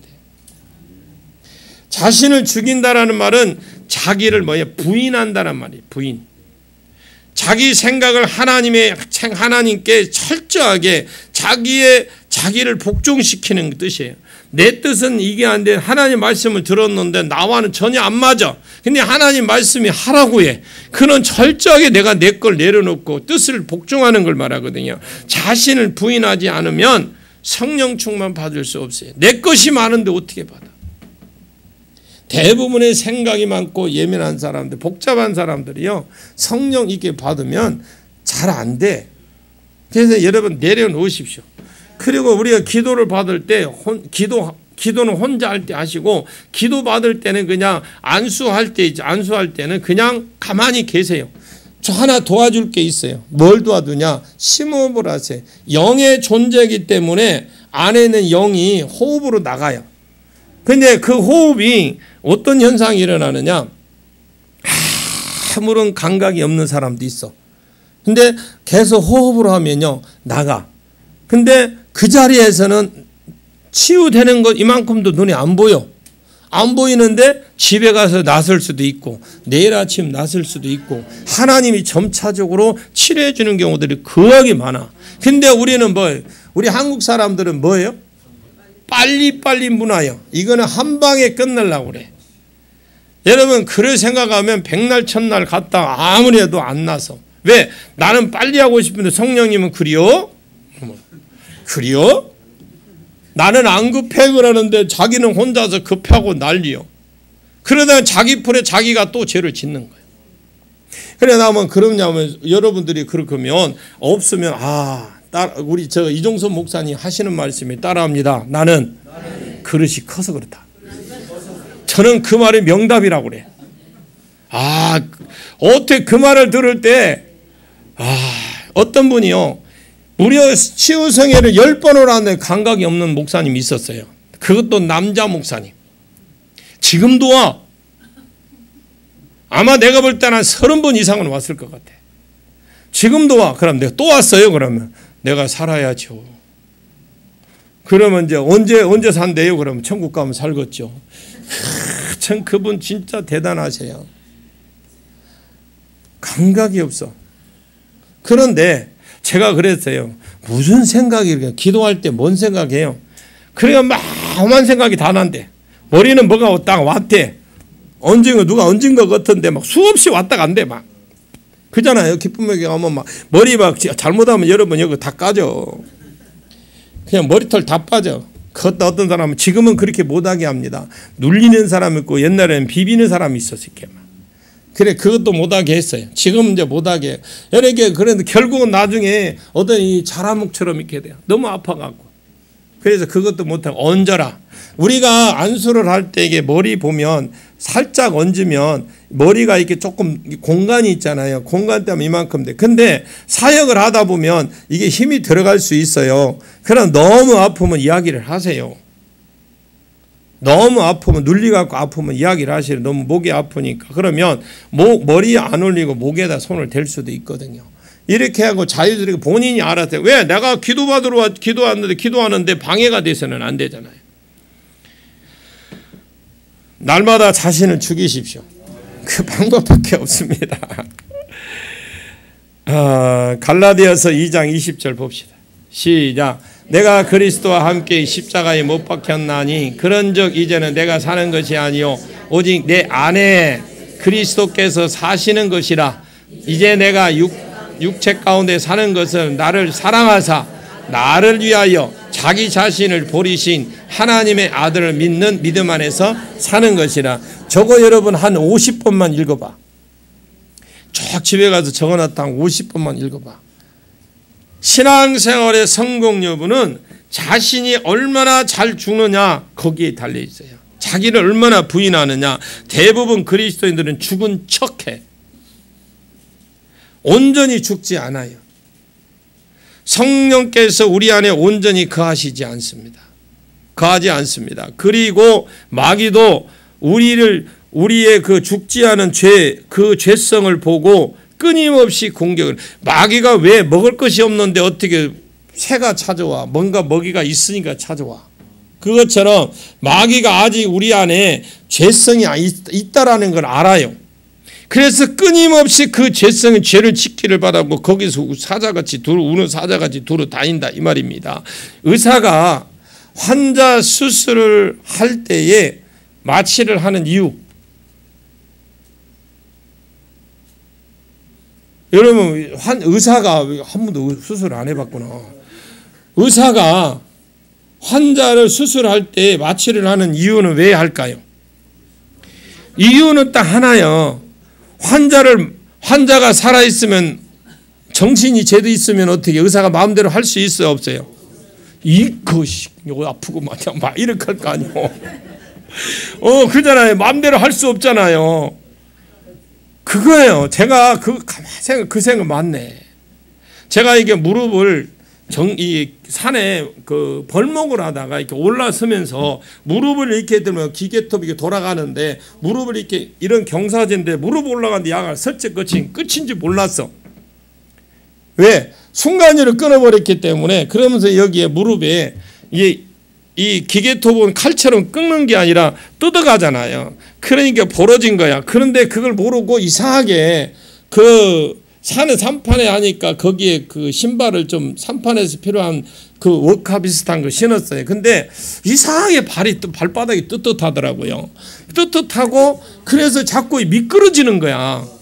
그전에 그게 들어가니까 미끄러져서 이제 이제 일하는 사람들 점심 시간이 돼서 점심밥을 먹으러 가고 차 태워보내고 혼자서 딱 왔는데 이상해서 쳐다보니까 이미 여기 갈라져 보니까 완전히 버려져. 안에 그래도 감사한 게 거기서 감사한 게 있어요. 뭐냐면 안에 이 무릎에 이 동그란 거 있죠. 이거 만약에 이게 갈려버리면 못 걷는다네요. 근데 감사하게 이걸 안 건드렸어. 그런데 제가 무슨 말을 하냐면 거기 가서 한 2시간 이상 지났어요. 병원에 가니까 나보고 이게 하얀 건데 요거보다 절반 정도인데 입에다 물으래요. 그냥 물었어. 물고 내가 꾹 물으래. 그러더만 간호사가 오더만 소독약 갖고 막 하고 휘짓는 거야. 그러나 막 속으로 그냥 들어 했어. 뭐 했을까요? 너 이제 마치고 바로 내 죽인다 내가 너 이렇게 한 거야. 얼마나 아픈지. 그게 어떻게 되냐면 가위 갖고 있죠. 잘라가면서 생살이 나올 때까지 막 하하. 그래서 내가 그 물고 있으면서 그래 왜 마취를 안 하냐니까 지금 이 상태는 마취를 하고 이거 하면 안 붙는데. 그 생살이 나올 정도로 해야 빨리 붙는데 그것까지는 좋아. 근데 27반을 꿈을 동안, 아니 27반, 거의 그정 30반을 좀 꿈했는데 마취를 안 하고 꼽는 거예요. 와, 사람 잡아. 그래 이놈을 붙고 나중에는 이게 물었던 게요, 안에 푹 들어가서 아 소리도 못해 붙어갖고 그렇게 해놨더만. 아니 뭐 입을 못 벌리게 해놨더만요. 이빨 들어가면 안 나오게끔 해놨더. 와, 그렇게 힘든지 처음 봤어요. 그래 내가 이 무식한 사람들은 내가 그래서 다 하고 나서, 그런데 의사가 딱 하는 말이 참는다고 애썼어요. 이렇게 안 하면 빨리 안 아뭅니다 그러는 거예요. 마취에는 마취 풀려야 될 시간이 있고, 마취가 풀리고 나면 거기에 있는 이 접하는 생살이 나올 수 있는 게 붙는 시간이 며칠간 돼. 그렇다고 빨리 붙어야 된다고 그래서. 세상에, 그래 지금도 무릎을 쳐다보면 내가 이 물었던 생각이 지금도 생각납니다. 그래 지금 무릎에 보면 이렇게 지금 흉터가 남아있어요. 아유, 그래도 이렇게 살아왔습니다. 그 무식한 거죠. 그러니까 마찬가지로 우리가 죽지 않으면요, 주님께서 우리 마음을 사용하실 수 없다. 사도 바울은 이 비밀을 알고 있었기 때문에 고린도전서 15장 그 31절에 보면, 형제들아 내가 그리스도 예수 우리 주 안에서 가진 바 너희에 대한 나의 자랑을 두고 단언하노니 날마다 그는 죽노라 그랬어요. 저는 이게 처음에는 그렇게 깊이 생각이 안 됐어요. 근데 계속 읽다 보니까 그 뒤에 내가 생각해, 아, 예수님께서 십자가에 못 박히셨을 때에 자신도 함께 못 박혔으면 실제로 믿음에 있었구나. 자기가 그잖아요. 예수님이 십자가에 못 박힐 때 얼마나 힘들을까요? 그래 자기 자신도 그 실제로 그 못 박힌 것처럼 그렇게 느낀다. 진짜 자신이 죽었다는 거 믿으면 자신의 생각 주장할 수 없습니다. 또한 적극적으로 성령의 뜻을 쫓아 행하십시오. 갈라디아서 5장 16절. 없으면 그냥 갈 거예요. 내가 이르노니 너희는 성령을 따라 행하라. 그러면 육체의 욕심을 이루지 아니하리라 권면하고 있습니다. 여기에 성령을 따른다라는 것은 육신에게 운전대를 내주지 않는다라는 거예요. 우리가 적극적으로 성령을 따를 때에 육신의 생각을 따르지 않게 되고 결과가 있어요. 결과적으로 자신을 그걸 부인하는 거죠. 우리가 날마다 자신을 죽임으로 말미암아 육신에게 노하죠. 아니라고 그래요. 아니. 자신을 죽이려고 할 때 성령의 명령에는 예스라고 대답함으로써 늘 성령의 충만함을 유지하십시오. 내 육신에게 내 육신의 육신을 죽임으로 육신에게 아니라고 말씀하고 성령의 명령에는 예스 대답하시라. 그것이 성령을 늘 유지하는 비결인데, 성경에서 기름을 주로 올리브 기름으로 포도주와 함께 이 팔레스타인에서는 주로 농산물 중 하나거든요. 근데 기름을 제사용으로 사용하고 위임식으로 사용하고 화장용으로 사용하고 연소용으로 사용하고 때로는 치료용으로 등으로 이렇게 다양하게 사용하고 있었지만 시대별로 그런 의미가 좀 달랐습니다. 구약 시대는 그 기름 붓는 행위가 특히 어떤 특별한 목적 하에 이루어졌어요. 왕, 선지자, 제사장들을 세울 때에 그 기름을 부어서 그 직임을 잘 감당하도록 구약에서는 했고, 신약 시대에는요, 이 기름 부음이 특별한 봉사를 위해서 사람을 위임하거나 따로 세우는 종교적인 의식이 아니라 주로 상징적인 의미로 사용돼서 신약에는. 그러니까 구약과 신약의 그 기름 부음이 조금 다르겠죠. 신에는 성령을 부어주시는 것을 기름 붓는다는 말로 했습니다. 그리고 신약 성경에는 여러 차례 그리스도인이라는 단어가 등장을 하는데, 그곳이 어디냐면 사도행전 21장 26절, 또 26장 28절, 그리고 베드로전서 4장 16절에 그렇게 되어 있어요. 이는 그리스도에게 속한 자의 뜻이지만 이 기름 부음 받은 자라는 뜻도 있습니다. 왜 신약 성경에 성령의 기름 부음을 붓는 것으로 묘사하고 있느냐? 그것은 기름의 속성과 성령의 그 속성이 일하는 부분이기 때문이에요. 성령과 기름 부음의 속성이 달라요. 일하는 게. 특별히 기름의 속성 중에 서로 구별하는 속성이 있기 때문이죠. 하나님께서 좀 보충해 설명해 드리면 하나님께서 모세에게 성막과 그 안에 부속물들을 만들 경우 기름을 바르라고 지시를 하셨죠. 그런데 그렇게 하신 이유는 그것들을 다른 것들과 구분을 하기 위해서 그런 겁니다. 제가 이제 그 다음 달에는 제가 구속사를 할 겁니다. 이번 제주도에 가서는 구속사를 이제 시작을 하루 만에 못 끝나요. 제주에는. 그래 한 번 만에 못 끝나는데 두 번을 길치해서 할 거고 우리 구속사는 다음 달에 할 거예요. 구속사를 하는데 혹시 여러분들이 구속사를 듣기를 원하신다면 구약 성경을 창세기부터 말라기까지 읽고 오십시오. 한 두 번 정도는 읽고 오십시오. 아멘은 안 하니까 안 오겠다라는 것 같은데 안 오면 손해요. 구속사라는 그것은 예수 그리스도의 십자가의 죽으심과 부활 사건 그거를 구속사라고 그래요. 그걸 지금 구약에서 쫙 지금 어떻게 그 예수가 십자가에 그 죽으시고 부활하는 그거를 그 죽기까지 구약에서 이렇게 길을 해놓은 거예요. 그걸 말하는 게 구약이에요. 예수가 이 땅에 오시는 거. 그거를 말라기까지 하는 거 한 두세 번만 읽어보시면 그냥 그 말씀 들으면 여러분들이 쉽게 그리고 또 이해가 안 된다면 홈페이지에 들어가면 벌써 우리 이 성회에서 3번 했어. 3번 하고 또 제주도도 하고 또 우리 교회에서도 별도로도 했고요. 많이 그 자주 들은 사람은 어떻게 들어야 되느냐? 내가 가르칠 목적으로 들으십시오. 자꾸 들었는데 나 들었어. 아는 걸로 하지만 가르치려고 내 것으로 삼으십시오. 그리고 제가 성막도 우리 여기 성막도 한번 했어요. 성회 때. 구속사적인 성막을 한번 했는데 성막도 그거 끝나고나 한번 또 할 겁니다. 성막도 하면 출애굽기를 한번 19장부터 쭉 읽어보시면 여러분들의 많은 도움이 될 겁니다. 그리고 여러분들이 이제 그렇게 읽어보시고 계속 이 성경을 좀 알으려고 하십시오. 성령 사역은요, 성경을 아는 만큼 기름 부음이 더 강해져. 모르고 우리가 손 얻는 것과 성경적으로 손 얻는 것 차이가 엄청납니다. 그리고 유튜브에 들어가도 있어요. 유튜브 이정기 TV, 이정기 목사 이정기 TV 들어가면 그거 나와요. 혹시라도 들어가면 구독도 눌러주시고 그리고 좋아요도 한 번씩 눌러줘봐. 그러면 돼요. 여러분들이 그거 들어가면 제가 여러분들 그냥 올려놓는 게 아니라 여러분들이 듣고 좀 도움이 될까. 근데 많은 인기는 없어요. 왜? 강의를 하니까 제목 따라 들어오잖아요. 사람들이.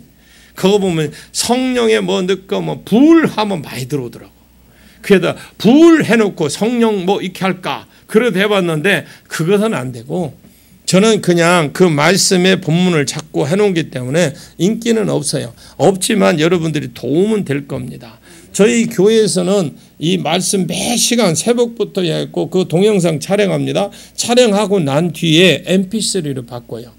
바꿔서 우리 전도사님한테 제가 보내면 전도사님 성도들에게 보내고 그리고 개별적으로 저한테 보내주십시오 하는 분들은 제가 개별적으로 매일 보내주고 있어요. 받는 분도 여기 계시죠?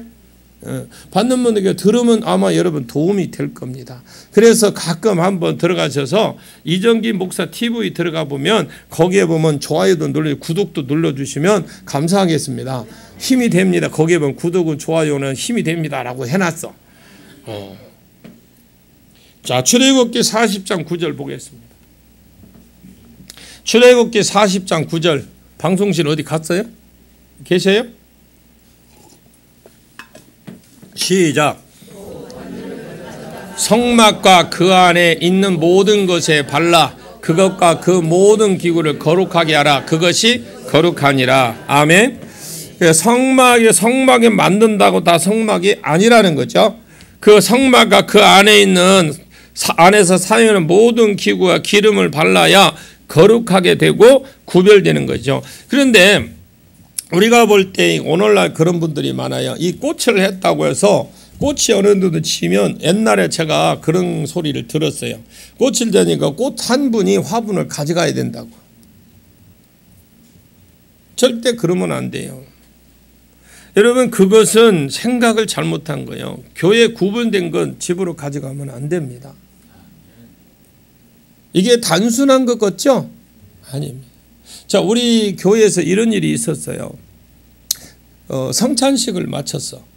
근데 우리 권사님은 그 식구가 많지 않으니까 아니 적당히 빵도 잘라놔야 될 거 아니요. 근데 좀 남았던 거, 그날따라 많이 했더라고요. 우리 권사님 볼 때 개인적으로 볼 때 그게 아까운 거야. 먹었어. 복통이 나갖고 큰일 날 뻔했어요. 제가 안수교대 회개했어요. 이게 포도주 남은 건 반드시 포도주하고 그 빵은 묻어야 됩니다. 알았다고 하세요. 이게 우리가 영적인 것을 잘 여러분 제사밥 먹으면 안 된다는 말이 있죠. 마찬가지예요. 이 구별된 거요. 함부로 교회 안에서 어떤 분이 그랬대요. 그건 이제 나눠 먹는 거하고 다릅니다. 식당에서 나눠 먹는 건 달라. 심각한 잊지 말고 그렇다고 해요. 얼른. 너무 그러니까 내가 좀 그러잖아. 말하기가 좀 그러잖아. 나눠 먹는 건 괜찮아. 그잖아요. 남는 음식이니까 나눠 먹는 괜찮은데 그거를 만약에 내가 거기에 혹이라도 욕심 이만큼만 들어가도 안 돼요. 회개해야 돼. 제가 이런 걸 보면서 구약을 내가 더 그래서 연구를 더 많이 한 거예요. 아무것도 아니잖아요. 그런데도 처음에 제가 여기 왔을 때 이 교회 우리 합병에서 왔을 때 그 기둥이 있죠. 기둥 그 사이에 공간이 있죠. 여기에 화분이 그대로 쫙 있는 거예요. 들어온 데만 나는 습이 빡 차는 거예요. 그 왜 그걸 놔뒀냐니까 못 버린대. 왜 못 버리느냐? 꽃 한 사람이 있기 때문에 못 버린다라는 거예요. 첫마디에 싹 다 버렸어요. 가감하게 버려버렸어요. 왜? 그 사람들에게 죄 안 짓게 하려고. 가감하게 버려버렸어요. 가감하게. 그러나 우리가 그런 건 있어요. 여기서 내놔서 아무런 사심 없이 밖에 내놨잖아요. 치울 데가 없어서 그거 가져가는. 그러나 생각 자체가 내가 했으니까 한다 이것과 우리가 버리느니 내가 재사용하는 건 괜찮아. 밖에 내놓은 건. 그잖아요. 그 차이점이거든요. 내가 생각할 때 저거 욕심이 나거나 어떤 저거 내가 마음에 들어서 하는 것과 밖에 내놨는데 누가 이거 버려도 버리는 거잖아요. 그거는 달라요. 내가 했으니까 내가 어느 교회 집회를 가니까 강대상이 다 찌그러져 가는데 왜 이거 안 바꾸냐 가니까 목사님 못 바꿔요. 저분 돌아가셔야 돼. 빨리 죽으라고 그래라.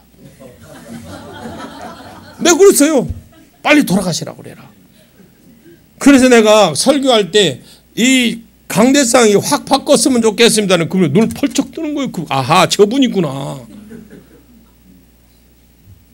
그래서 내가 그분에게 개인적으로 만나서 권사님이더라고. 근데 이분은 마음이 있어.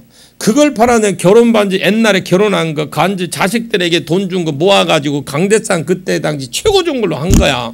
자기 딴은 최고종했는데 세월이 흐르다 보니까 이제 바꿔야 될 때가 있어. 시대가 바뀌니까. 그런데 자기가 너무 자기는 아무리 그래 누가 말해도 그거 너무 좋은 거야.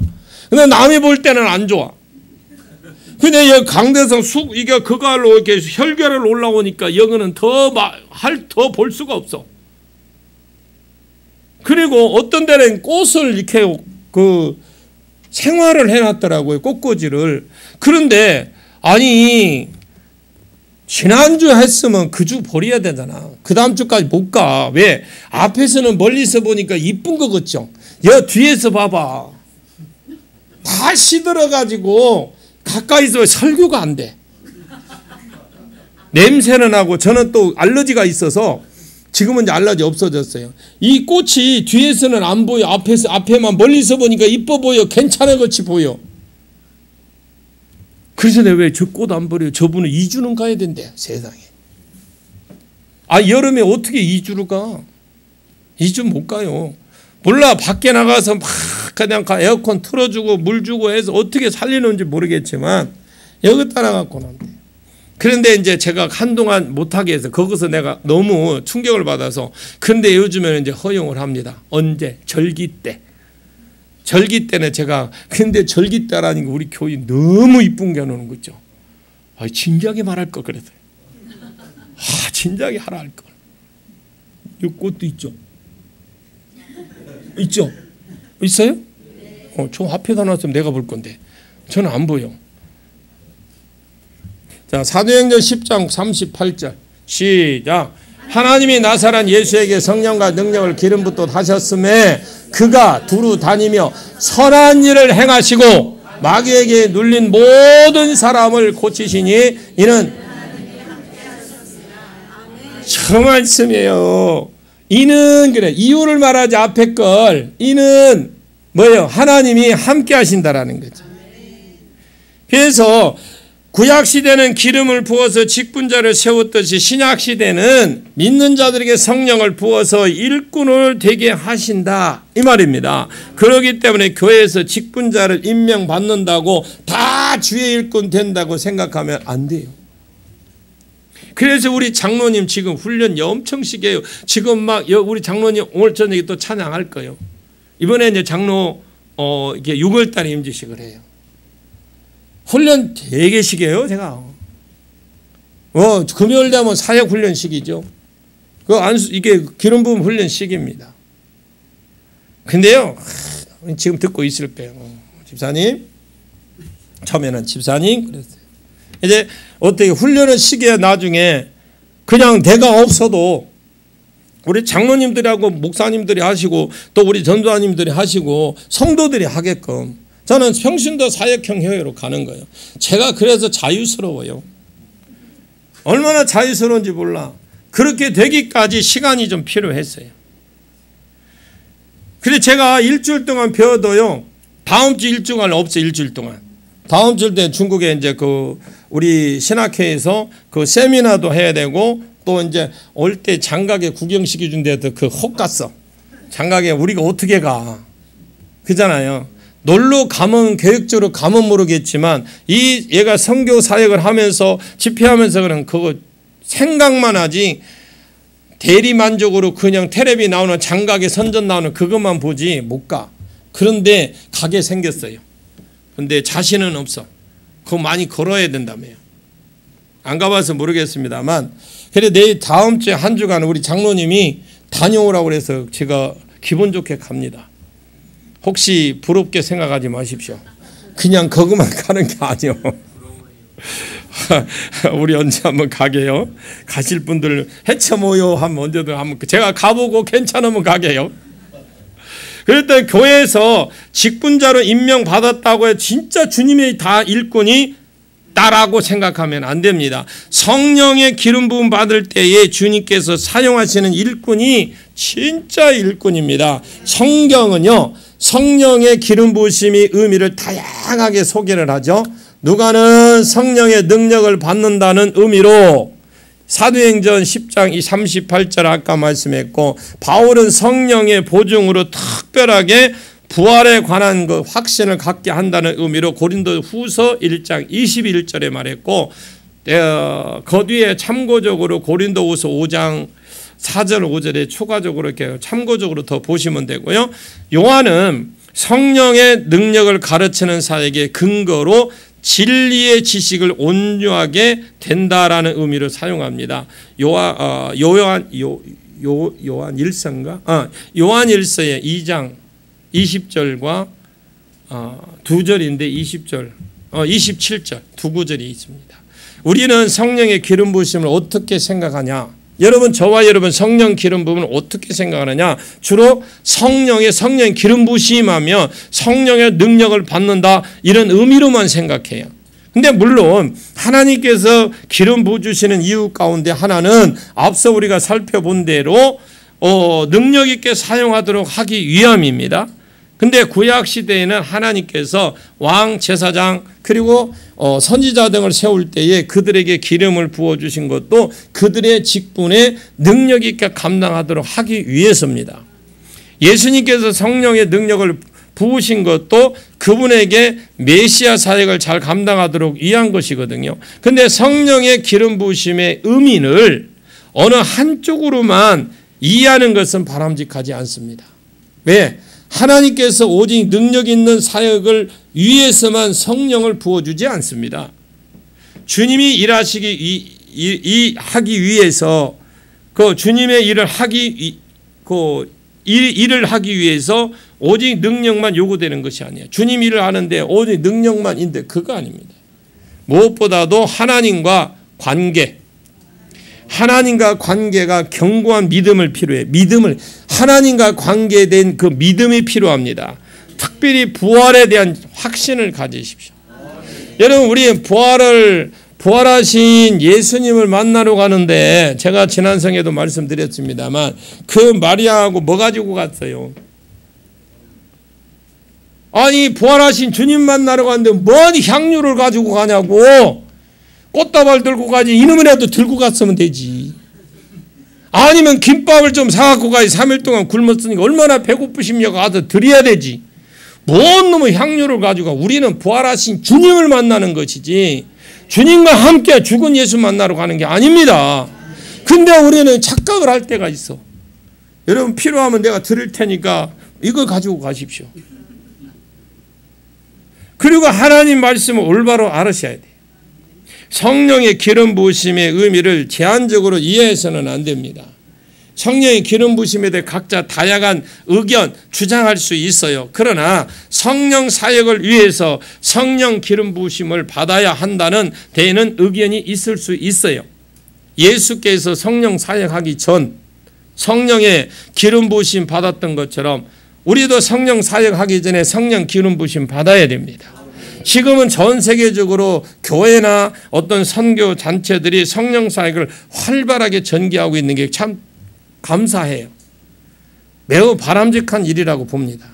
그런데 우리가 행하고 있는 이 성령 사역이 과연 성경적인가 점검을 해보는 게 필요합니다. 왜냐하면 성경적으로 성령 사역을 하지 않으면 사역이 풍성한 열매를 거둘 수가 없거든요. 하나님의 최고의 영광을 또 돌릴 수 없습니다.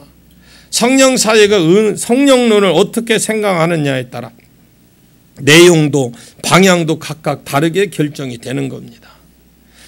그동안 교회들이 칼빈에 의해서 성령론 기초해서 성령 사역을 저도 그렇게 배웠어요. 칼빈에 의해서 성령론. 그래서 그때 성령론을 하면서 제가 머릿속에 이게 뭔가 이게 다르네. 제가 성경 본 거와 신학교에서 가르친 게 다르네. 그러고 있는 차에 그 성령론을 내가 계속 성령만 들어간 거 있으면 다 읽어봤어요. 거의 읽어봤어요. 그런데 칼빈은 주로 성령 사역을 그리스도께서 십자가에 이루신 구속 사역을 우리에게 적용시키는 거로만 생각을 했어요. 성령은 나타남과 능력보다는 말씀으로 그리스도와 연합을 통한 그 칭의, 성화, 구원을 이루는 것으로 칼빈은 그렇게 생각을 했어요. 저도 그렇게 배웠고요. 그래서 대부분 보수신학에서는요, 성령론, 구원론 일부만 다뤄요. 일부. 다 다루는 게 아니에요. 아마 신학을 공부하신 분들은 알 거예요. 다 다루는 일부만 다룹니다. 성령의 능력이나 은사에 대해서는 거의 다루는 거 없어요. 없다고 가르쳐. 지나갔다. 물론 칼빈이 성령을 강조하지 않는 것은 아니거든요. 근데 그가 성령을 강조했지만 구원과 관계되는 내주하는 성령을 강조를 했고 체험적이고 임재하는 성령은 그다지 중요하게 다루지 않았다는 게 칼빈 신학이에요. 반면에 오순절 계통 성령 사역을 주로 성령이 체험이나 그 은사 쪽으로 강조하고 말씀으로 인한 그 삶이 변화에는 취약한 것이 사실입니다. 그런데 치유 사역은 곧 성령 사역이 아닙니다. 치유 사역은 성령 사역이 아닙니다. 성령 사역하면 우리가 머릿속에 가장 먼저 치유 사역을 떠올리거나 아니면 능력 행함이나 은사의 어떤 그런 운동을 연상을 하죠. 성령 그러면 성령 사역하면 그렇게 여겨요. 그런데 물론 이런 것들이 성령 사역과 무관한 결코 무관한 건 아닙니다. 그런데 마땅히 치유 사역을 성령으로 해야 돼요. 그러나 성령 사역을 치유 사역이나 은사 운동하는 정도로만 생각해서는 안 된다 이거예요. 예수님께서 성령 사역을 그렇게 이해하지 않았잖아요. 우리는 예수님처럼 행하고 예수님을 따라하고 예수님 행한 대로 하시면 돼요. 예수님께서 치유 사역이 아니라 오히려 치유보다는요, 가르치고, 봐, 그렇게 들었어도 가르친다니까 그냥 그거는 관심 없어. 다시 기회 한번 더 줄게. 가르치고 전파하시는 거, 치유하는 거 진짜 중요하게 생각한 거예요. 치유 목적이 아닙니다, 여러분. 세속적인 표현을 빌린다면 치유는, 따라하면 돼, 치유는 미끼다. 여러분 붕어 잡으려면 어떻게 해? 뭘 끼야 돼? 미끼 끼죠. 안 끼고 낚시만 던져봐라. 맨날 던져봐야 걸리다. 어쩌다가 눈먼 거 땅 당기면서 옆에 있다가 낄지 모르겠지만 절대 안 걸려. 그것도 이렇게 피해버려. 뭔가 이상하다 싶으면 피할 거예요. 미끼야, 미끼. 치유는 복음을 확실하게 가르치고 전파하기 위한 수단이에요, 수단. 치유 통해서 어떤 사람은 믿음이 자라나기도 하고요. 이전과 다른 삶을 살아갈 수도 있어요, 치유를 통해서. 그러나 치유만을 위한 사역만은 주님께서 의도하신 것이 아닙니다. 예수께서 성령으로 가르쳤죠, 전도하셨죠, 치유하셨습니다. 그래서 저와 여러분이 이 세 가지 사역을 성령으로 하시길 바랍니다. 치유 사역만 하지 마시고, 치유 사역만 성령으로 하지 말고 가르치는 것도, 여러분 전파하는 것도 성령 사역으로 하십시오. 그래서 우리는 성령 사역을 성령으로 하시길 바랍니다. 그래서 우리가 기도할 때도 예배를 드릴 때 성령님을 초청해서 그 공간을 완전히 성령님이 역사하실 수 있도록 그렇게 하시고, 여러분의 가정에 기도할 때마다 성령님 우리 가정에 오세요. 어제 왔는데 또 부릅니까? 어떤 분 그러더라고. 어떤 목사님이 그래요. 이 목사 그만하지 그래요. 뭘 그만해? 아이 그 정도 이제 교회가 안정됐으면 그만해 그러니까. 그래서 내가 뭘 그만해? 성령 그분을 그 이유는 뭐야 물어봤더만은 성령님이 이미 오셨는데 어떻게 감히 또 오시라고 하느냐. 여러분 어떻게 생각해? 여러분께 묻는 거예요. 계속 초청하십시오. 오셔서 일해달라고 해요. 그럴 때 하나님 역사하시는 겁니다. 그래서 여러분들이 이따 올라가서 그냥 밥 먹지 마시고 그 식당에 있는 분들 있죠? 가보면 우리보다 나이 많어. 그런 분들이 얼마나 열심히 하는지 몰라. 물론 그 중에 우리보다 적은 사람도 있어요. 다는 아니에요. 조금 얼굴이 반질반질한 사람들은 적었고, 그분들이 은혜를 받고 나니까 우리에게 맛있는 그 음식을 만들어내는 거거든요. 저도 그렇게 되기까지 시간이 좀 필요했고요. 여러분들이 우리 교회 오셔서 교회가 크니 작니 할 거, 우리 교회도 작은 교회는 아니에요. 건물이 작은 교회는 아니거든요. 근데 하나님이 저희를 먼저 주셨어요. 이 사역을 해서 준 게 아니고 먼저 하나님 건물부터 주고 이 사역을 할 수 있어요. 그래서 지금 지하에, 원래 지하에 60평이 있습니다. 거기서 사역을 했어요. 근데 코로나 때문에 안 했더만 지금 손봐야 될 일이, 돈 들어갈 일이 있어서 지금 엄두가 안 나는 거예요. 엄두가. 그래서 지금 이제 언젠가는 하겠죠. 하겠지만 여러분들이 기도 많이 해주시고 또 우리 사역이 더 번창할 수 있도록 여러분이 진짜 일꾼이 되십시오.